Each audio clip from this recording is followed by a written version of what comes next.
Dewan riset yang dibentuk pemerintah Rusia ini beranggotakan 7 pakar, akhirnya berkesimpulan potongan kayu ini berasal dari bahtera Nabi Nuh. Di tengah plat kayu ini terdapat gambar telapak tangan dengan ukiran kata-kata dari bahasa Samani. N.F. Max, seorang pakar bahasa kuno dari Manchester, Inggris, menerjemahkan kalimat itu yang artinya, "Ya Allah penolongku, jagalah tanganku dengan kebaikan dan bimbingan dari tubuhmu yang suci, yaitu Muhammad, Ali, Fatimah, Sabar, dan Sabir, karena mereka adalah yang teragung dan termulia. Dunia ini diciptakan untuk mereka, maka tolonglah aku demi nama mereka." Plat kayu ini masih tersimpan di Pusat Penelitian Fosil Moskow, Rusia. Ribuan tahun sebelum Nabi Muhammad lahir, Nabi Nuh sudah membuat catatan doa sebagai penghormatan Nabi Muhammad dan keluarganya yang dikenal dengan Ahlul Bait.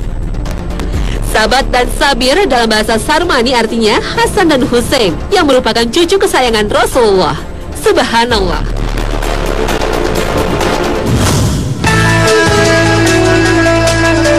The Great Noah's Ark menjadi misteri yang terus diungkap hingga saat ini. Dan misteri pun berubah menjadi sensasi yang dilakukan manusia modern. Inilah antara lain yang tengah dikerjakan oleh Johan Huybers. Pria asal Belanda ini berhasil menyelesaikan proyek membangun perahu Nuh selama 20 tahun. Huybers yang juga seorang penganut Kristen ini membangun perahu Nuh dengan merujuk pada ukuran seperti yang tercatat dalam kitab Kejadian. Jika diterjemahkan dalam ukuran modern, perahu Nuh ala Huybers ini berukuran panjang 130 meter, lebar 29 meter, dan tinggi 23 meter. Tentu ukuran perahu ini terlalu kecil untuk menampung semua hewan yang diangkut seperti yang diceritakan dalam Alkitab. Replika kapal Nuh ciptaan Huybers dipajang di jalan raya yang melintasi kota Dordrecht, sebelah selatan Rotterdam. Replika perahu ini kini ramai dikunjungi wisatawan untuk melihat dan merasakan berada di dalam perahu Nabi Nuh. Bahkan Huybers melengkapi perahu ini dengan replika hewan dari plastik. Karena itulah interior replika kapal Nabi Nuh dipenuhi berbagai jenis hewan seperti banteng, zebra, gorila, singa, harimau, dan gajah. Bahkan yang melengkapinya dengan restoran dan bioskop berkapasitas 50 orang. Huybers membangun kapal Nuh ini berawal dari mimpi buruknya pada tahun 1992. Ia bermimpi Belanda tenggelam karena banjir besar. Sejak itulah ia bercita-cita membangun perahu Nuh. Lain lagi dengan pria asal Cina ini, Lu Zhenghai, membuat kapal mirip kapal Nabi Nuh karena terpengaruh ramalan suku Maya bahwa kiamat jatuh pada tanggal 21 Desember 2012. Lu Zhenghai rela mengeluarkan kocek hingga 1,5 miliar. Namun karena masih kekurangan dana, kapal untuk menyelamatkan diri dari kiamat ini belum rampung.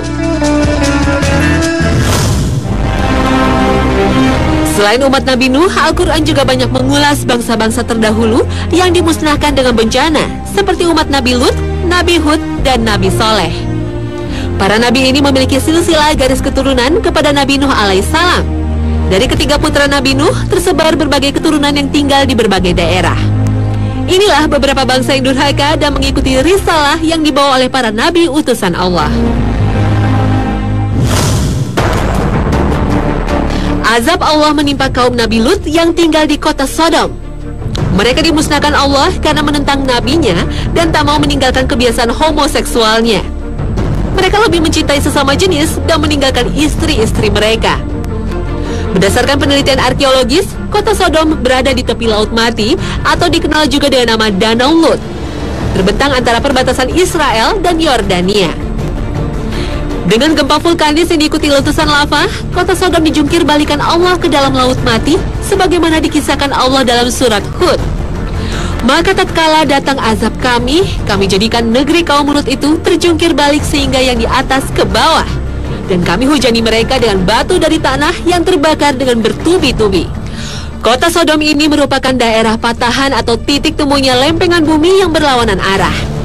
Patahan itu berawal dari tepi Gunung Taurus, memanjang ke pantai selatan Laut Mati, dan berlanjut melewati Gurun Arabia di Teluk Aqaba, dan melintasi Laut Merah hingga berakhir di Afrika. Serangkaian percobaan ilmiah dari Universitas Cambridge membenarkan teori ini. Gempa maha dahsyat yang mengguncang mereka membuat tanah kaum Nabi Lut ini terbelah sehingga mereka terbenam. Siksaan Allah juga menimpa bangsa Ad akibat pembangkangan mereka terhadap Allah dan Rasulnya Nabi Hud alaihissalam. Nabi Hud telah diperintahkan Allah untuk menyadarkan kaum Ad ini agar beriman pada Allah dan tidak menyekutukannya. Allah Subhanahu wa Ta'ala memusnahkan bangsa Ad dengan angin yang sangat dingin dan amat kencang selama 7 malam dan 8 hari. Dalam surat Al-Haqqah, kaum Ad ini dijadikan seperti tunggul pohon kurma yang lapuk. Situs peninggalan kaum Nabi Hud yang diperkirakan hidup pada 1300 sebelum Masehi ini akhirnya ditemukan pada tahun 1990 di dekat Tanjung Oman.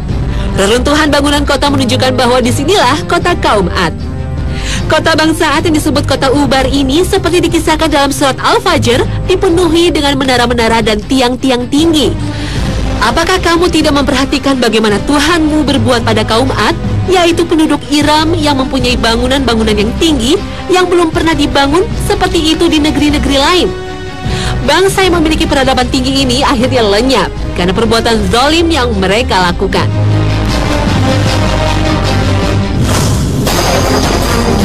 Umat lainnya yang dihancurkan Allah adalah umat Nabi Saleh alaihissalam yang disebut kaum Samud.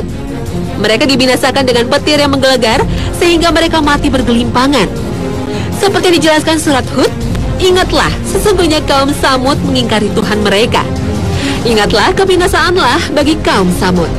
Kaum Samud hidup sekitar 800 tahun sebelum Masehi, tinggal di antara Yaman Selatan dan utara Madinah yang disebut juga Madain Saleh. Nah pemirsa, inilah kisah umat-umat terdahulu untuk menjadi pengingat dan pelajaran bagi kita umat Nabi Muhammad SAW. Wassalamualaikum warahmatullahi wabarakatuh.